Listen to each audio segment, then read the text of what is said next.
잘 오셨습니다. 잘 오셨습니까? 잘못 왔어요? 많은 사람들이 이런 이야기를 합니다. 교회 못 오는 이유를 뭐 때문에 그러죠. 여러분, 교회는 왜 옵니까? 주일날 주님 앞에 예배 드리러 오는 거예요. 목스케 잡으러 오는 거 아니고 교인들 보러 오는 게 아닙니다. 주님 앞에 예배 드리러 오는 것이죠. 이건 이유가 없습니다. 목회자 보는 게 없습니다. 주님은 어제나 오늘이나 영원토록 동일하시고 죽은 자의 하나님이 아니라 살아있는 자의 하나님. 그분 앞에 예배를 드리러 오는데 뭘 그렇게 이유가 많아. 이래서 안 되고 저렇게 안 되고 이래서 못 오고 저래서 못 오고. 여러분, 그건 전부 다 변명입니다. 변명. 이제 자기 믿음이 안 되니까 자기가 시험 들어서 못 오는 것이지 변명이 아닙니다. 주님은 언제 은혜 따라 이전에 주인 되시는 분은 있습니다.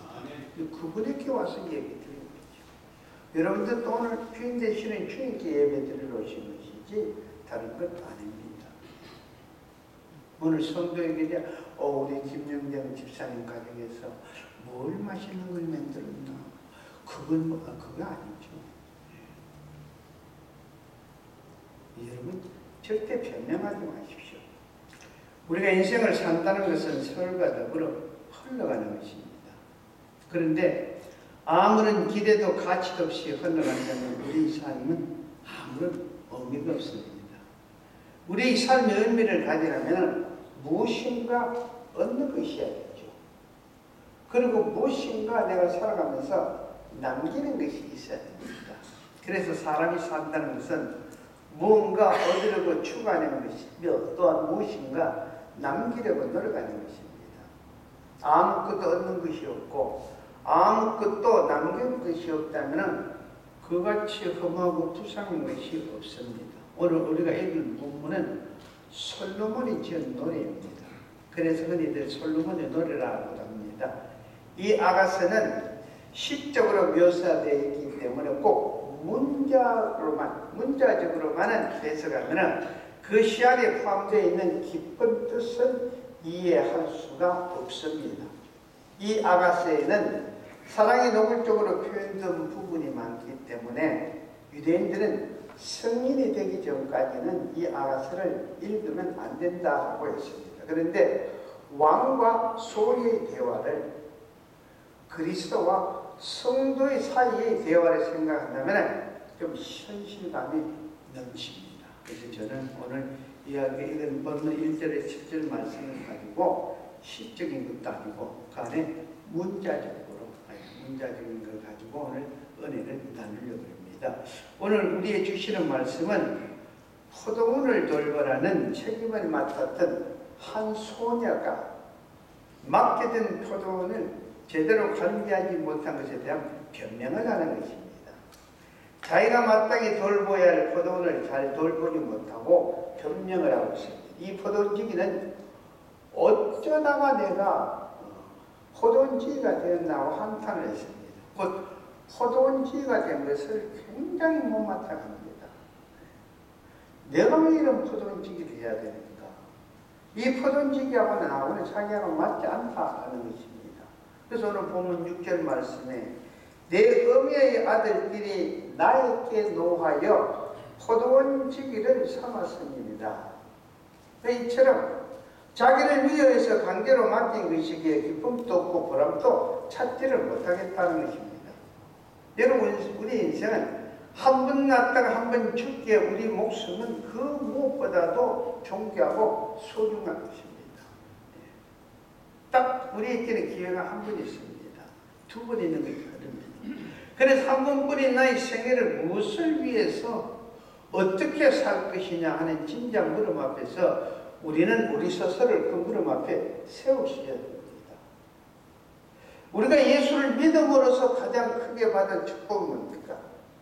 내가 어디서 왔다가 무엇 때문에 살다가 어디로 갈 것인가? 그걸 아는 것이죠. 그 전까지는 몰랐습니다. 근데 믿음을 통해서 그것을 알았죠. 그러면 그것을 알았으면 내가 내 스스로를, 나의 삶의 목적이 무엇인가? 내가 내 스스로를 그 앞에 한번 세워봐야 된다라는 것입니다.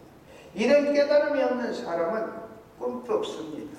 그리고 이상도 없고 인생을 아무렇게나 헛성스러우며 살아갑니다. 이런 사람은 아무런 기대도 감격도 없이 권태로움과 공황과 따분한 생각으로 지겹고 지겨운 지루한 다람쥐 쳇바퀴 도는 그 인생을 살아가는 것이죠. 이런 사람은 인생을 사는 것이 아니라 시간에 질질 끌려가는 것입니다. 이렇게 사는 사람이 여러분 이외로 우리 주위에 너무 많더라라는 것입니다. 이슬람만한 인생, 목적이 없는 인생, 갈 곳을 모르는 인생, 우리는 그렇게 살면 안 되죠. 우리 하나님께서는 예수 그리스도의 십자가 보혈의 피값으로 우리를 샀습니다. 그 귀한 인생, 그 귀한 생명, 천하보다 그 큰 생명을 피값으로 산 우리가 그렇게 아무렇게나 마음대로 내 뜻대로 살면 안 된다는 것입니다.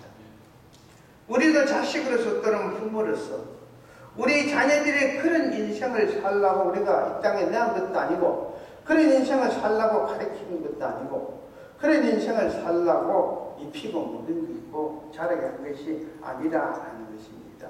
그러므로 사명을 깨닫는 것처럼 값지고 중요한 것이 없습니다. 자신의 사명을 위해 살고 또한 죽겠다고 하는 자신의 그 생애의 목표를 발견하고 확립하는 일처럼 자신의 인생에 있어서 더 큰 일은 없다라는 것입니다. 그래서 우리 인생 최고의 날은 자기 사명을 깨닫는 날이라는 말처럼 자기 사명을 발견하는 날이 우리 생애에 있어서 가장 보람있는 날이라는 것입니다. 깨닫는 그때부터 우리 삶은 새로운 길을 걷게 되고 나 자신의 생활에는 바람직한 변화가 생기기 시작합니다. 그러면은 보람있는 인생을 살고 아름다운 인생을 살고 가치 있는 목숨 그리고 뜻있는 삶을 살려면 우리가 어떻게 해야 됩니까? 그것은 내 생명과 내 사명이 만나야 됩니다. 내 생명과 내 사명 서로 만나야 됩니다. 내 생명이 내 사명을 만날 때 내 인생은 그때부터 근본적으로 변화가 있습니다. 그러므로 생명과 사명의 만남보다 더 중요한 것은 없습니다. 그래서 생애의 가장 중요한 사건은 내 생명이 나의 생명을 만나는 바로 그날이다라는 것입니다. 많은 사람들이 그랬죠. 몸을 그래도 뭐 하나 남겨놓고 죽어야지. 건물에도 한 채 남겨놓고 자신 있게 좀 대물림을 해줘야지. 내들한테 집이라도 한 채 줘야 되지. 그걸 모든 것을 이루었다고 그러는데 여러분 그게 아니죠. 내가 일단 죽고 나면 내가 자식에게 준 건물이 뭐든지 어떻게 될지 모릅니다. 그게 인생이 아니죠. 자기를 위한 것이죠. 자기 만족을 위해서. 자식을 위한 게 아닙니다. 한번 냉정하게 생각을 해보십시오. 자기 사명을 발견한 사람은 그 사명을 이루기 위해서 그때부터 시간을 아낍니다. 그리고 돈도 보람있게 사용을 합니다. 그리고 주어진 일을 성실하게 하면서 생활을 알차게 하고 행동을 규모 있게 살아갑니다. 사명을 자각할 때 우리는 새로운 인간으로서 줘야 하기 때문에 업그레이드 된다는 것입니다. 새로운 인간으로서. 나의 생활은 충실해지고 내 생활은 알게 모르게 광채가 나고 그리고 향기를 품는 깊이가 생깁니다. 사명을 자각한 사람은 절대로 자기 인생을 아무렇게나 그렇게 헛되게 살아가지는 않습니다. 그럼 여러분 인생을 행복하게 사는 비결이 뭡니까? 어떻게 해야 내 인생을 행복하게 살 것인가? 그 비결이 무엇 같습니까? 그것은 바로 보람입니다. 보람. 그래서 행복한 인생은 불안을 느끼는 인생이요, 불행한 인생은 무엇을 해도 보람을 느끼지 못하는 그 인생이 가장 불행한 인생입니다. 그래 보람 속에 우리가 살아야 진정한 삶의 의미가 있다는 것입니다.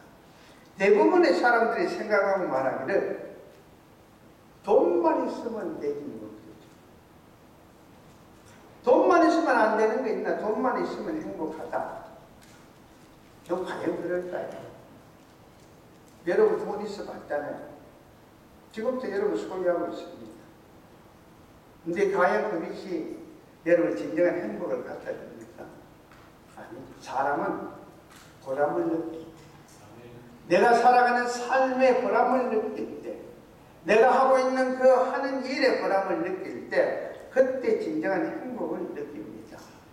우리 인간은 경제적인 동물이면서도 경제적 동물의 이상이라는 것입니다. 그래서 주님께서 사람이 사는 것이 갓산에 있는 듯 한데 있는 것이 아니라고 성경에서 말씀을 하고 있습니다. 이 사람은 똑같은 일을 하는데도 그 준 일을 하면서 만족해하는 사람이 있습니다. 즐겁고 기쁘게 감사하며 사는 사람이 있죠. 그런데 반면에 똑같은 조건에서 똑같은 일을 하는데도 지겨워 죽는 사람이 있습니다. 내가 어쩌다가 이런 일을 하는가? 이렇게 하지 않으면 살지 못하는가? 왜 내 인생이 이러냐 하면서 불평, 불만, 말이 못해서 목구멍이 포도책이라면서 죽지 못해서 일을 하는 사람이 있습니다. 오늘 본문에 나오는 이 포도원지기 소녀가 후자에 속한 사람으로서 자기를 포도원지기로 시킨 것에 불만이 보통 불만이 아닙니다. 하고 많은 일 중에 내가 어쩌다가 이런 포도원지기가 됐느냐? 왜 내가 이렇게 하기 싫은 일을 해야 되고 왜 내가 이렇게 천하고 천한 일을 해야 되느냐? 이유가 뭡니까? 내 음의 아들들이 나에게 노하여 포도원지기로 삼았지. 그러니까 그의 마음속에는 원망과 불평으로만 가득 차 있었습니다. 이렇게 원망과 불평으로 가득 있는 사람이 어떻게 감사하면서 주어진 일을 제대로 할 수가 있겠습니까? 여러분, 가장 중요한 것은 내가 어디서 무엇을 어떤 일을 하느냐가 중요한 것이 아니라 어디서 무엇을 어떤 일을 하든지 그 일은 나에게 우연하게 주어진 것이 아니라 하나님이 나에게 맡겨준 일이라 라고 생각하면서 그 주어진 일에 최선을 다하는 거예요. 이것처럼 중요한 일이 없습니다. 제가 저쪽에 있을 때 그래서 상담학을 1년간 주경 박사 나사렛교회 신학교입니다. 그 상담학 전문 교수인 주경 박사님 모시고 1년간 상담학을 공부를 하는데 주위에 배의 목사님들이 이제 사모님들이 많이 오셔서 그 훈련 코스를 자격까지 다 나옵니다. 미국에서 그 자격까지. 근데 거기에 리버모에 사시는 전도사 한 분, 여자 전도사 한 분 오셨어요. 그 남편은 미국 분입니다. 백인인데. 제가 우리 세미 때문에 알게 모르게 허허하는 게 있었는데 그 전도사, 여자 전도사분한테 아이가 셋이 있는데 큰아이를 놓으니까 내성각이었었어요. 둘째를 기대를 놓고 났는데 몽골이, 여러분 몽골이 알죠? 얼굴 모양이 몽골 사람 비슷하면서 이게 성장이 안 됩니다. 이게 전형가.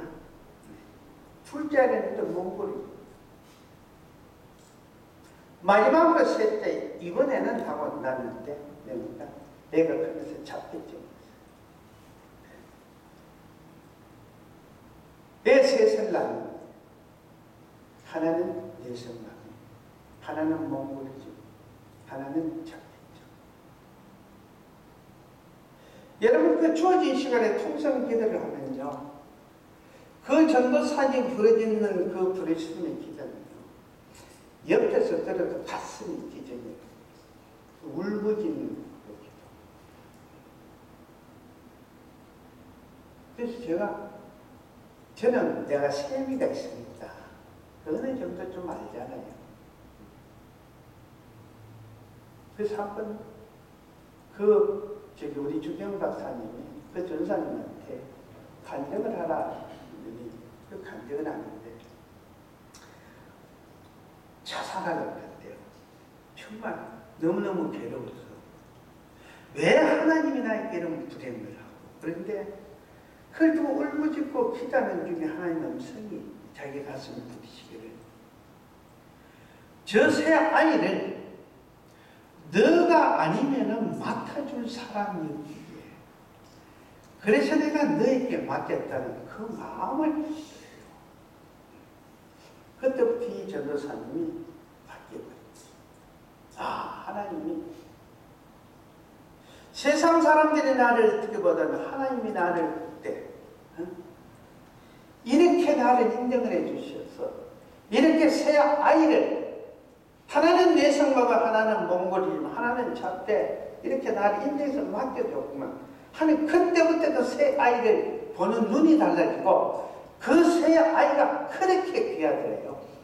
근데 그 키우는 보람이 있습니다. 그때부터는 자기 자신도 모르게 당당해지더랍니다. 말씀을 전해줄 자신. 얼마나 가졌냐, 얼마나 높고 낮으니, 얼마나 배웠나가 중요한 것이 아니라 무엇보다도 하나님께서 나에게서 맡겨주시고 하나님께 나에게 이렇게 일할 수 있게 해주셨다는 것, 여기에 여러분 모든 의미가 있습니다. 역시 바로 하나님의 자녀들의 공통된 사명감이라는 것입니다. 사람이 나를 여기에 보낸 것이 아니라 하나님께서 특별히 나를 사랑하셔서 이것을 보내시다고 믿는 것이 예수쟁이다운 사고방식이라는 것입니다.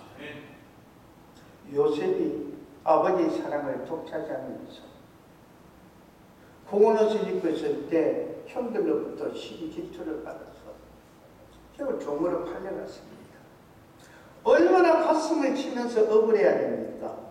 그런데 요셉은 그 형들의 시기 질투로 해서 팔려가면서도 한 번도 가슴을 치면서 억울해하지 않고 한 번도 형제들을 원망하고 욕한 일이 없었습니다. 이건 역시도 하나님의 뜻이고 이건 역시도 하나님의 섭리 안에서 내 인생에 주어진 길이라고 주어진 거기에서 최선을 다해 살았죠. 결국 어떻게 했습니까? 애굽의 총리가 되었습니다. 그리고 13년 후에 가뭄으로 인해서 형들이 먹을 것을 구하러 만났을 때 여러분 요셉, 형들은 벌벌 떨고 있었습니다. 자기네들이 팔았던 그 동생 요셉이 국무총리가 되어서 야 우리는 다 죽었구나 라고 할 때 그렇게 생각하고 떨고 있을 때 요셉이 뭐라고 그럽니까? 창세기 50장 20절 말씀. 당신들은 나를 헤아려 하였으나 하나님은 그것을 손으로 바꿔서 오늘과 같이 만민의 생명을 구원하게 하려 하셨느니라. 오히려 형들을 위로를 했습니다. 이 얼마나 하나님의 사람다운 당당한 자유자의 모습입니다. 어떤 삶의 환경과 조건 속에서도 원망하거나 불평하거나 낙심하거나 좌절하지 마시고 그 환경과 그 조건 속에서 주어진 환경에서 내가 최선을 다할 때 그때 그 환경을 극복해 나갈 줄 믿습니다. 여러분 그 삶의 자세가 환경을 뒤집어 버리는 것입니다. 그래서 우리 믿음의 사람은 예수쟁이는 하나님의 자녀들은 환경에 끌려가는 인생이 아니라 내가 가진 그 믿음을 통해서 환경을 변화시키면서 환경을 끌고 가는 인생이라는 것이에요. 그러니까 여러분 주어진 환경에 너무 불평불만하고 그 환경에 끌려가지 마십시오. 그것이 바로 믿음이요. 그것이 지혜입니다. 어떤 환경이나 처지에서도 거기에서 사명을 깨닫고 충성되게 일하는 사람이 복 있는 사람이고, 그런 사람이 진정한 진리 안에서 자유를 누리는 사람이라는 것입니다. 그러면 여러분, 이제 포도원이 우리에게 주는 의미가 무엇입니까? 포도원. 그것은 내가 일하는 곳입니다. 내가 바로 서 있는 곳이, 거기가 바로 우리의 포도원이면서 우리는 거기에 포도원집입니다. 특별히 이 주일날, 이 세계 모든 사람들에게 똑같습니다. 이 주일날 우리에게 주어진 포도원은 어디겠습니까? 내가 섬기는 교회라는 것이에요. 그래서 어떤 일이 있어도, 어떤 중요하고 급하고 바쁜 일이 있어도 이 주일날 내가 지켜야 할 이 포도원에는 어떤 일이 있어도 와서 하나님 앞에 예배를 드리는 것이 포도원집의 사명이다. 아멘. 때로 부모께서는 그 가정이 하나님께 맡겨진 포도원입니다. 직장에서 일하는 사람은 직장이, 장사하는 사람은 그 비즈니스는 그것이 자기 포도원입니다. 군인은 부대가 포도원입니다. 선생은 학교가 포도원입니다. 어디서 무엇을 하든 맡은 것, 그 자리가 바로 포도원이라는 것입니다. 어디서 무엇을 하든 맡은 사람들에게 요구되는 것은 뭐죠? 충성과 성실입니다. 성실. 일이 크든 작든 성실하게 충성하는 것이 중요합니다. 물론 머리 지능지수도 좋습니다.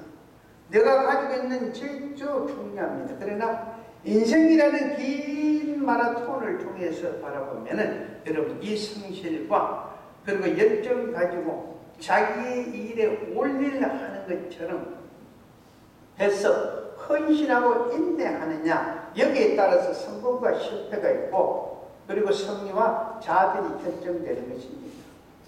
여러분 촛불은 탈 때야 빛을 바랍니다.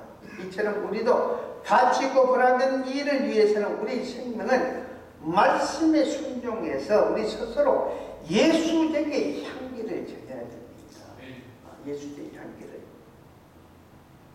우리도 초대교회 성도들처럼 하나님의 자녀답게 성령의 지배를 받으면서 그 성령의 지배하여서 살아야 됩니다.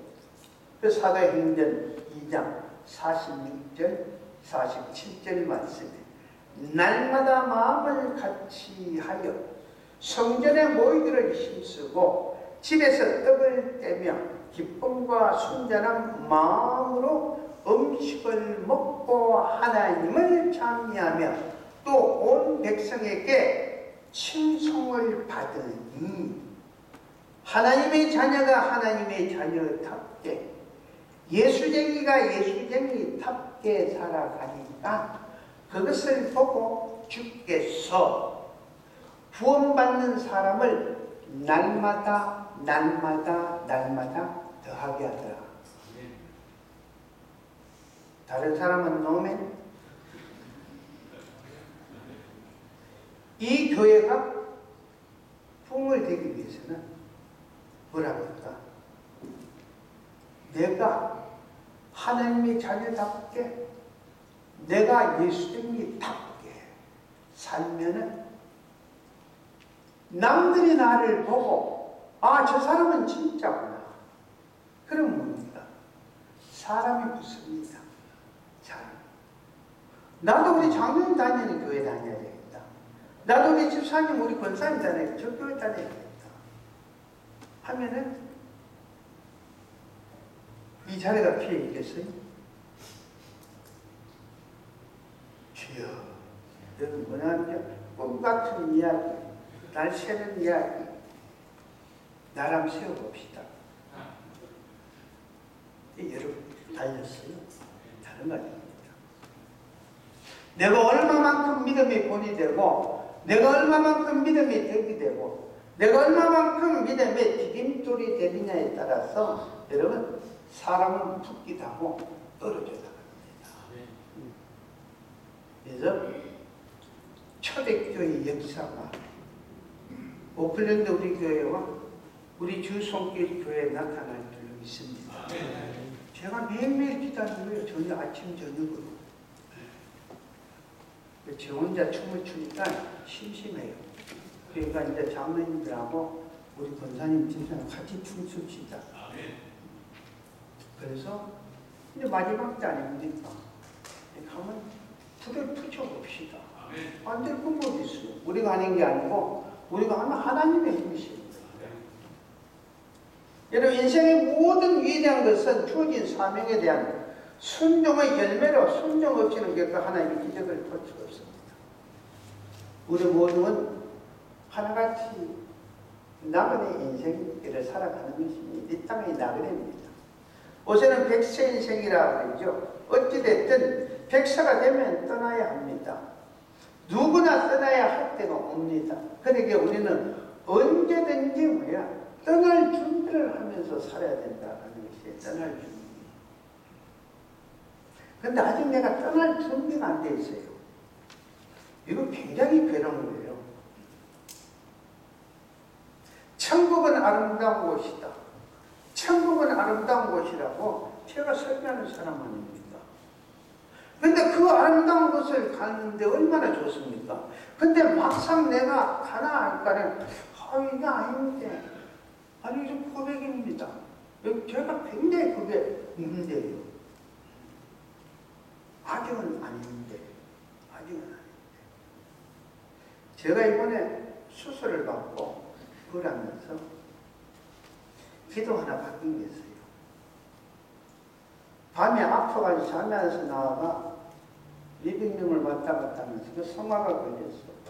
거기에 어제 손을 놓고 하나님 주님 기도하는데 제가 항상 기도하는 게 있었어요. 언제까지 하나님의 일을 하다가 떠날 수 있게 그걸 항상 기도했습니다. 잠자듯이. 그런데 언제까지라는 것이 그날 기도하는데 내가 정했는데 금방지게 그 마음이 딱 들더라고요. 아닙니다 주님. 주님이 원하시는 날로 이제 바뀌어진 거예요.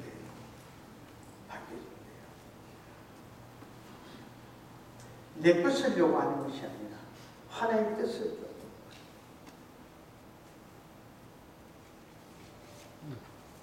여러분 어리석은 자는요 이 땅에서 영원히 살 수 있는 것처럼 탐욕과 이기심의 노예가 되어서 스스로 불행하게 하고 남도 불행하게 하면서 부담스럽게 미련하게 살아가고 있습니다.